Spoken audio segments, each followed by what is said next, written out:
Welcome in Part 2. Alan made his way towards the kitchen, deciding to pour himself a drink to help loosen up and get comfortable. He stopped dead in his tracks when he saw the same wooden box now resting atop the kitchen counter. Alan quickly glanced back to where he had tossed it and saw that the box was no longer there. A feeling of uneasiness swept over him as he slowly started to approach the mysterious box. Suddenly, he started to hear scratching coming from inside the box. It sounded like nails grinding menacingly against the wood. The sound got increasingly louder and more desperate the closer he advanced. The feeling of uneasiness he had swelled to a wave of panic now. Alan decided to arm himself against whatever creature was trying to escape from within the box. He figured it must be some sort of rodent or stray animal inside, a harmless prank being played on him in retribution for his bully boy antics from years past. He walked over and firmly grabbed a fireplace poker, determined to put an end to the bothersome stunt. He turned and walked back towards the kitchen, aggravated by the entire situation.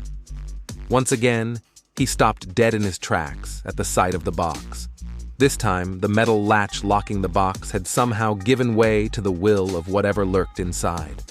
The wooden box now sat there on the counter with the lid wide open, and whatever was clawing inside now had the freedom to escape.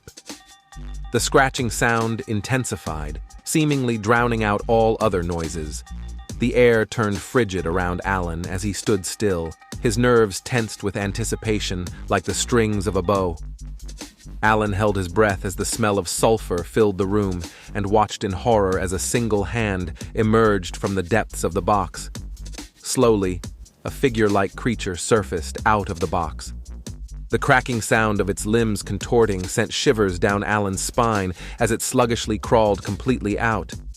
With a thin frame and dense charcoal skin, the nightmarish creature towered insidiously over Alan.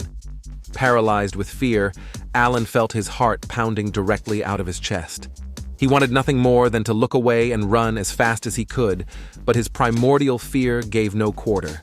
The creature's eyes flared out with an orange-yellow glow and reptilian-like pupils that burned a foul gaze through Alan. Barbed quills rested atop its shoulders, slightly covered by the creature's long and black matted hair. It slowly raised its slender arm and pointed towards Alan.